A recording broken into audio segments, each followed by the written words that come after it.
Welcome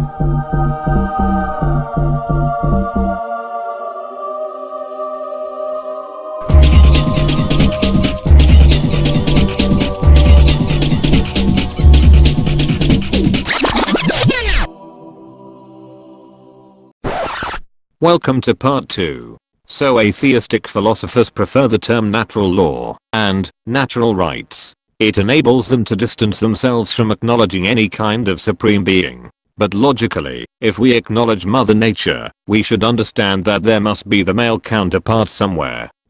All natural law is very clearly laid out in the Vedas. Most of the efforts I've seen from atheist YouTubers on natural law have been very weak. This is essentially due to the fact that in the absence of ancient wisdom, they resort to speculation based on their limited intellectual capacity, especially limited when compared to the inductive descending process that is the definitive method of the spiritual aspirant.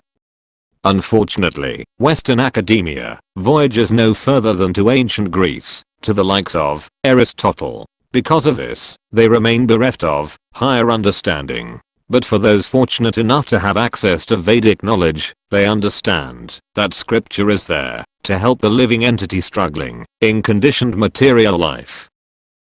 To understand the absolute, an intelligent man naturally becomes inquisitive. This position is called Brahmajijnasa.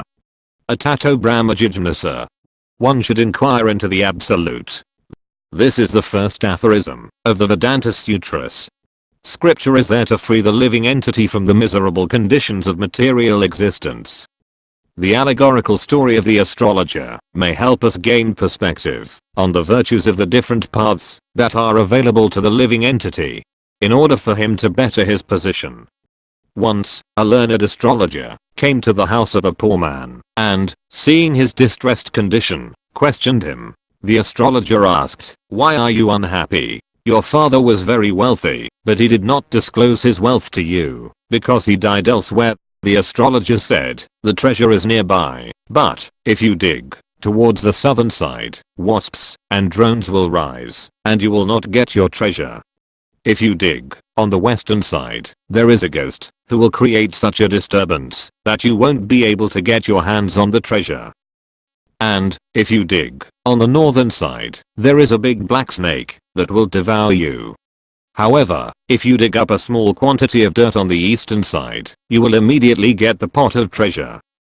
The Vedic literatures recommend different processes for people to follow according to their respective position or qualification. Those paths are the path of work, or karma, the path of knowledge, known as jnana, the path of yoga, aka mysticism, and the path of devotion, or bhakti. The astrologer represents the instructions of the Vedic literature. The eastern side represents devotional service to Lord Krsna. The southern side represents the process of fruitive activity, which ends in material gain. The western side represents jnana, the process of mental speculation. The northern side represents mystic yoga. It is only the eastern side, devotional service, that enables one to attain life's real goal.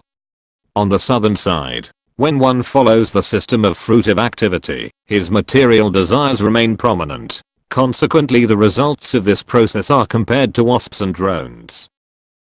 The living entity is bitten by the wasps and drones of fruitive activity, and thus suffers in material existence, birth after birth. One cannot become free from material desires by following this process. The propensity for material enjoyment never ends. Therefore the cycle of birth and death continues, and the spirit soul suffers perpetually. The mystic yoga process is compared to a black snake that devours the living entity and injects him with poison. What is that poison? It is the poison of merging into the absolute. The ultimate goal of the yoga system is to become one with the absolute. This means finishing one's personal existence. But the spiritual part and parcel of the Supreme Personality of Godhead has an eternal individual existence. The Bhagavad Gita confirms that the individual soul existed in the past, is existing in the present, and will continue to exist as an individual in the future. Artificially trying to become one with the absolute is suicidal. One cannot annihilate his natural condition. Considering all these points, devotional service to Krishna is a real treasure house for the living entity. When one comes to the platform of devotional service, he always remains opulent in the association of the Supreme Personality of Godhead. One who is bereft of devotional service is swallowed by the black snake of the yoga system and bitten by the wasps and drones of fruitive activity. And he suffers consequent material miseries. Sometimes the living entity is misled into trying to merge into spiritual existence, thinking himself as good as the Supreme Personality of Godhead. This means that, when he comes to the spiritual platform, he will be disturbed and will again return to the material platform. Aside from devotees, there are many others, such as fruitive workers, mental speculators, yogas, philanthropists, altruists, politicians, impersonalists, and voidists. There are many varieties of non-devotees who have their respective ways of attaining liberation. But simply because they do not know the shelter of Sri Krishna's lotus feet. Although they falsely think that they have been liberated and elevated to the highest position, they fall down. This is clearly stated in Bhagavad Gita, chapter 9, verse 3, quote, "Those who are not faithful on the path of devotional service cannot attain me, but return to birth and death." In this material world, it doesn't matter whether one is a kami, jnani, yogi, philanthropist, politician, or whatever. If one has no love for the lotus feet of the Lord, one falls down. That is the verdict of the Vedas. Hopefully this video shows that there are different paths which the living entity can traverse in his sojourn in the material world.